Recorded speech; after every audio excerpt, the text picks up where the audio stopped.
Paula had been dreaming about getting married ever since her school days. That idea had been deeply planted by her mother, who, frankly, never managed to keep a man around for longer than 6 months, and it clearly ate away at her. She drilled into Paula's head that the pinnacle of a woman's life was a solid, happy marriage. For as long as she could remember, she had constantly listened to her mother's instructions. Marriage is the ultimate goal, and if you treat your husband well, you will live like a queen. Little Paula absorbed these words like a sponge. Therefore, when Greg proposed to her at the age of 19, she did not hesitate for a second. She was over the moon with happiness. To Paula, it felt like she'd finally grabbed her slice of heaven. Greg was a few years older, 24, to be exact. Their story began on a park bench, where Paula was sobbing uncontrollably, wiping streaks of paint off her jeans. Greg sat down, said a few kind words, and that was it. The spark was instant, the romance fast and fiery. When they told everyone they were getting married, nobody batted an eye. It felt perfectly natural. In what felt like no time at all, Paula had 2 kids and threw herself completely into family life. Greg was thrilled.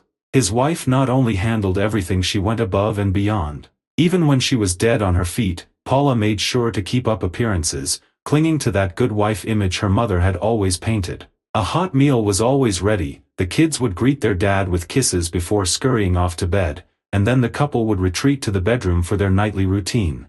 Greg couldn't stop gushing to his buddies. At work or over beers, he'd always call Paula his better half. The guys admired him, some even envied him. Most of them came home to women who were more interested in nagging than nurturing. By the time their son turned 5 and their daughter was 3, an opportunity finally came Paula's way. She could go back to work, but first, she needed a new certification. She'd graduated in economics and had even worked for a bit before going on what became an endless maternity leave. After 5 years of diapers, tantrums, and housekeeping, she was itching to do anything outside the home. She never told a soul, but deep down, Paula was worn thin. The picture-perfect family life had lost its shine. She was tired of being everyone's caretaker, of the forced smiles and the choreographed cheerfulness when Greg walked in the door. She'd scroll through social media and see her old friends from school and university traveling, partying, laughing, living. Meanwhile, her own world revolved around playdates, grocery lists, and bedtime stories. Her circle of communication had shrunk to moms at the playground and her own kids and husband. Without telling Greg, she signed up for the certification course, determined to claw her way back into the adult world. That's where she met him. Leon was their accounting instructor. Paula's heart skipped a beat the moment he walked into the room. Tall, sharp-dressed, confident, he had that kind of charm that turned heads without trying. He noticed her, too. There she was in the front row, eyes wide, hanging on his every word. After class, he caught up with her outside, and they struck up a conversation. It was a Friday. That entire weekend, she couldn't get him out of her head. Honestly, she didn't even realize when their innocent chats turned into something more. Before she knew it, she was swept up in a full-blown affair. It was all-consuming. So much so, she started to forget about her husband and kids. One evening, for the first time in years, she didn't make dinner. When Greg came home and saw nothing but an empty candy dish on the table, he was baffled. Paula, who'd been glued to her phone chatting with Leon all day, brushed it off, blaming a raging headache. That was the first red flag.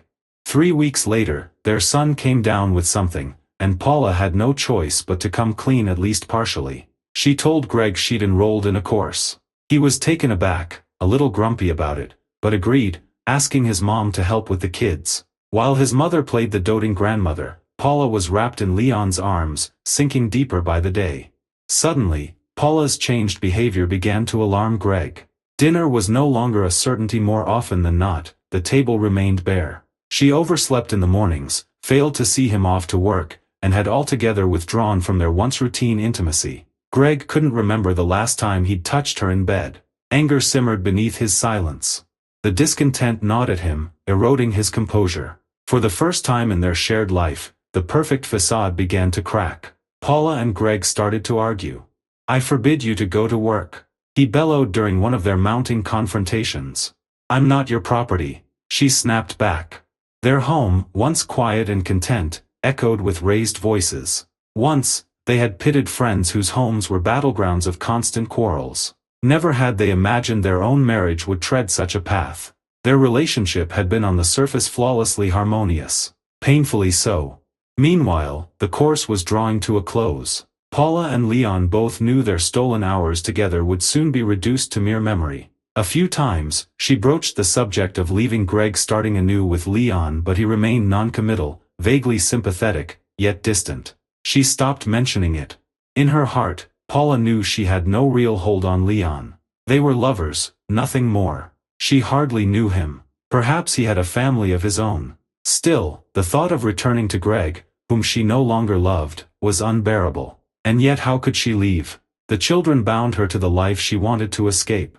The news of her third pregnancy came by chance, and far too late. Before starting her job, she had decided to undergo a routine checkup. That's when the gynecologist smiled and congratulated her on the future addition to the family.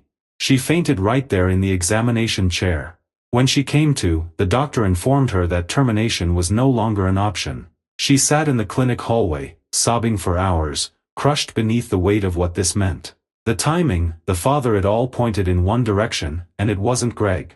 For days, Paula wrestled with her conscience. She had to confess there was no avoiding it now. But whom to tell first?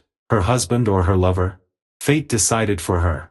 That afternoon, returning from the clinic, Paula absent-mindedly slid the folder containing her ultrasound results into the drawer where they kept miscellaneous documents. Greg had never once searched through that drawer on his own. He always asked Paula when he needed something. But after yet another argument, driven by fury and the need for distance, he rifled through the drawer himself and found it. The first thing Greg saw were the ultrasound scans. He picked up the document pregnancy description. A soft smile touched his lips. He assumed it belonged to one of their children, perhaps their daughter, maybe their son. But then he saw the date. The color drained from his face. On unsteady legs, he walked over to Paula and handed her the paper. "What is this?" he asked, his voice taut. Paula's eyes brimmed with tears. She had never known fear like this. I'm pregnant," she whispered. For a moment, Greg's expression softened.